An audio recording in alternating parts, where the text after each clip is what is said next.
Welcome back, deep divers. Ready for another adventure? Always. What are we digging into today? Well, today we're heading into the Canadian Rockies. Oh, beautiful. What's hidden up there? We're on the trail of a legendary lost gold mine, the Lost Lemon Mine. And get this, it's not just some local legend. Oh, we've got something solid to go on. We've got historical accounts, we've got newspaper clippings, we've even got a personal letter all talking about this lost mine. Sounds promising, but there's always a but, isn't there? Of course, there wouldn't be a good mystery without a twist. They all tell wildly different stories. Ah, so that's the challenge. Sifting through the fact and the fiction. Sounds like a job for us. Exactly. So is this a real gold mine or is it a clever fabrication? That's what we're here to figure out. Where do we even begin to unravel something this complex? Well, I think the best place to start is with the most well-known version of the story, and that comes from Lafayette French, a prospector who spent decades of his life searching for this elusive treasure. Decades. Wow, he must have been pretty convinced it was out there. Oh, absolutely. And luckily for us, his friend, Senator Daniel Edward Riley, documented all of French's experiences. It's a wild story. Okay, I'm hooked already. Lay it on me. What exactly did French claim happened? All right, so French's version of the story revolves around two prospectors, Blackjack and Lemon. Classic prospector names. Right, so these two guys stumble upon a hidden ledge deep in the heart of the Rockies, and it's just overflowing with gold. Jackpot. Sounds like every prospector's dream. It does, doesn't it? But, as you can probably guess, it wasn't all sunshine and roses. Their newfound riches quickly turned into a nightmare. Uh-oh, what went wrong? Well, a dispute erupted between them. Greed, paranoia, you know the drill. And tragically, Lemon ended up murdering Blackjack. Wow, that took a dark turn. So did Lemon manage to escape with the gold? Not exactly. He was haunted by his actions, constantly plagued by what he believed to be ghostly moans. It drove him to the edge of madness, poor guy. Oh, so that's where the curse of the Lost Lemon Mine comes in. Well, that's where the story gets even more interesting. It turns out those ghostly cries weren't ghosts at all. Wait, really? Then what were they? It was actually two stony braves who had witnessed the murder. Their chief, a guy named Jacob Bearspaw, swore them to secrecy to protect their land from a potential gold rush. Ah, that makes a lot of sense. So it wasn't a supernatural curse keeping the mine hidden, but a very deliberate cover-up. Exactly. And this act of protecting their land has had a ripple effect throughout history. Because of their secrecy, this incredibly rich gold deposit, if it exists, remains untouched to this day. That's incredible. So if French's story is true, finding actual geological evidence would be amazing, right? You'd think so. But for years, the scientific consensus was that there simply wasn't any significant gold on the eastern slopes of the Rockies where French claimed the mine was located. So is French's story just a tall tale then? Just a figment of a guilt-ridden imagination? Not necessarily. A geologist named Ron Stewart came up with a pretty compelling theory that challenges that assumption. He suggested that, over millions of years, ancient lava flows could have carried small amounts of gold, which then dissolved into acidic water. Okay, I'm following so far. And when the solutions came into contact with limestone, which is common in that area, it could have deposited gold into the rock formations. So you're saying there's a chance Blackjack and Lemon stumbled upon one of these ancient gold deposits, hidden within ordinary rock. Precisely. It would explain why nobody else has found a massive gold mine in that region. And to make things even more interesting, Stewart found trace amounts of gold dissolved in the Crow's Nest volcanics. Hold on, the Crow's Nest volcanics, that's... The specific rock formation found where the mine is supposed to be. His findings really shook up the scientific community. Wow. So while French might have embellished his story, there's actually a chance that it's based on geological fact. Exactly. But we can't forget there are other versions of this tale, and they paint a very different picture. Okay, so what else is out there? What are these other versions saying? Well, a historian named Hugh Dempsey uncovered some newspaper articles from the 1870s. They mentioned a prospector named Frank Lemon. His experience kind of mirrors French's story in some ways, but there are some pretty significant differences. Oh, like what? Well, for starters, there's no mention of a murder or a curse. And get this, the lost gold deposit was supposedly on the western side of the Rockies. The western side. That completely contradicts French's account. Every new piece of information just makes this mystery deeper. How do we explain these opposing locations? Right, it's a puzzle, isn't it? Well, Dempsey theorizes that French's story is basically an embellished retelling of Lemon's experience, possibly spread by a guy named Father Lahorex. Who's Father Lorax? This self-proclaimed priest had a bit of a reputation for gold-related hoaxes, so his involvement definitely raises some eyebrows. A priest spreading rumors of gold. I can see how that would cause some chaos. But if that's the case, how do we explain those stony witnesses? They were in both versions, weren't they? That's a great question, and that's where King Bearspaw comes into play. Okay, who's he? He was the grandson of Jacob Bearspaw, remember the chief who swore those witnesses to secrecy. Oh, right, right. King Bearspaw claimed that his family had passed down knowledge of the mine's location for generations. Hold on. So for him, this wasn't just some story or local legend. His family actually held the key to this whole mystery all along. Potentially, yes. His story adds a whole new level of intrigue to this Lost Lemon mine legend. It's amazing, isn't it? Imagine the weight of that knowledge being passed down through generations. It's incredible. And King Bearspaw dedicated his entire life to searching for that gold. He even gave up his treaty rights to pursue this quest freely. Wow, to give up something as important as treaty rights, he must have been certain about this mine. Exactly. It's hard to dismiss his dedication as just delusion, especially with that kind of sacrifice. And what's even more intriguing is that King, while he never revealed the mine's location, admitted to finding color. Color, what does that mean? Color is prospector slang for gold dust. And he found it in a location that wasn't the Livingstone Range where everyone thinks the mine is. Okay, now I'm really curious. If he wasn't searching in the Livingstone Range, then where was he looking? Did he leave behind any clues? It's like he was so close but decided to keep it a secret.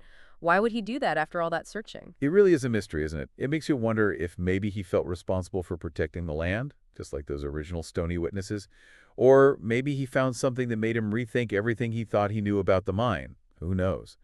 But King's story isn't the only one that suggests we might be looking in the wrong place. Really? Are there other accounts that point away from the Livingstone Range? There are. One really interesting piece of the puzzle comes from a former Hudson's Bay Company employee named Colin Thompson. He lived near Bowden, Alberta. Bowden? That's pretty far from the Livingstone Range, isn't it? It is, and that just adds another layer of complexity to our search. So what happened in Bowden? How does it connect to the Lost Lemon Mine? But one winter, two Cree Braves showed up at Thompson's homestead. They were seeking shelter from a blizzard. Oh, wow, a blizzard. They must have been desperate. They were in desperate need of supplies, and to get those supplies, they offered a pretty unusual trade. Sacks filled with raw gold ore. Whoa, just like that. They were carrying around sacks of gold. It seems that way.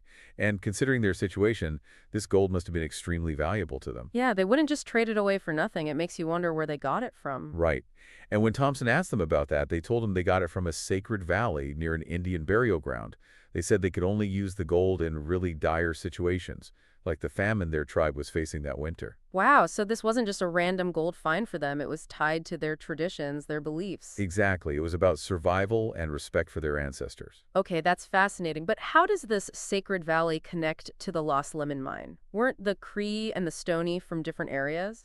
They were, but they were allies. They often shared sacred sites. And another Lost Lemon mine enthusiast, Arthur Canton, thought this valley might hold the key to the whole mystery. Interesting. What made him think that? Well, he believed that Lemon's lost gold might actually be hidden in this sacred Cree territory. So maybe we've been looking in the wrong place this whole time. Did Canton ever actually find this valley? He did. A friend of his actually stumbled upon a possible mine entrance in Red Lodge Provincial Park. It's just west of Bowden. So right in that area the Cree Braves were talking about. Exactly.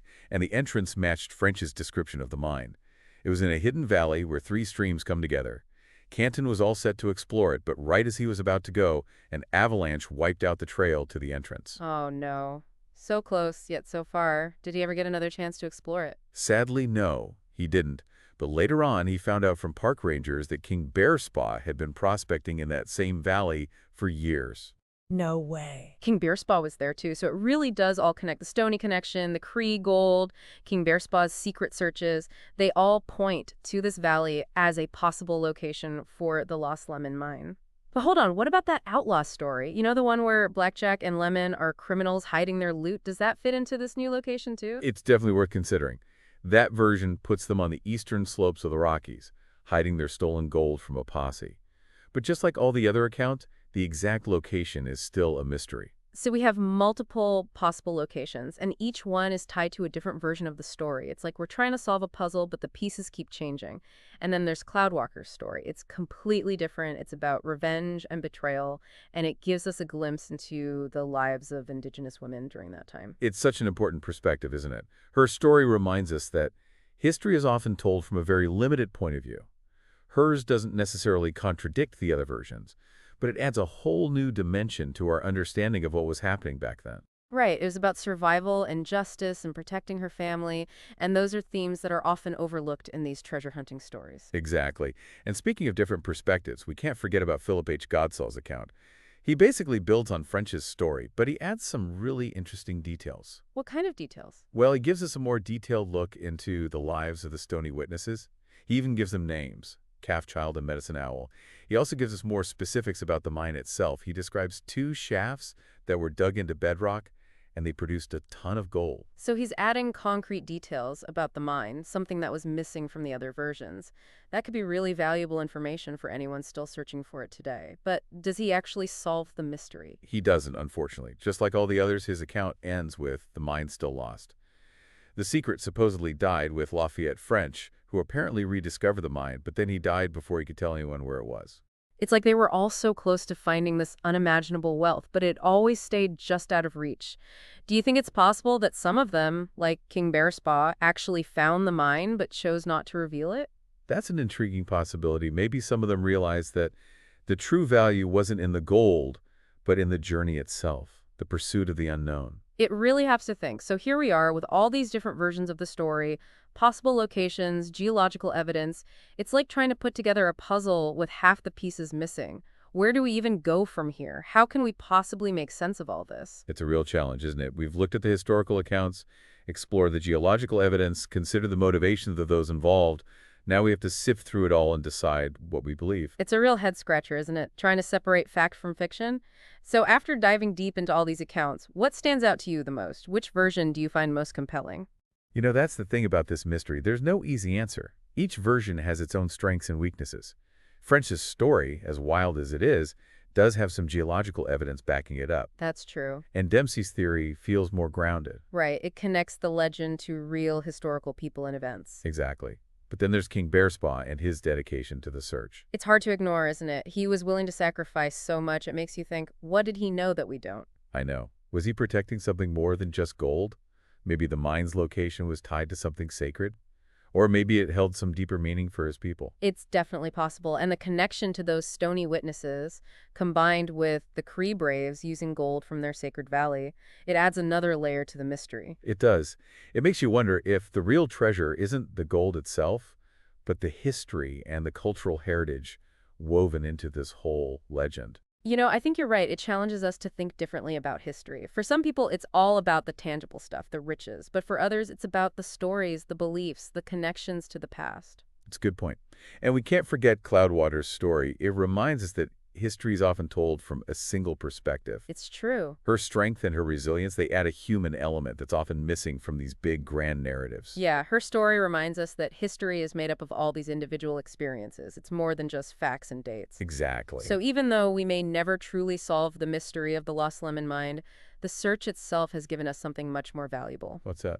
A deeper understanding of human nature, of those cultural clashes, of how powerful stories can be. We've seen it all, haven't we? Greed, betrayal, resilience, and this deep connection to the land. It's amazing. It really is. The Lost Lemon Mine has become this symbol of our fascination with the unknown, with adventure, with those enduring mysteries. It makes you wonder, though, are there more stories out there? Hidden diaries, maybe even physical evidence. Oh, can you imagine? Stumbling upon a map in some forgotten attic or a journal entry that finally reveals the truth. What if there's a message carved into a rock somewhere, left behind by one of those prospectors? It makes you want to grab a compass and head straight for the Rockies, doesn't it? I know.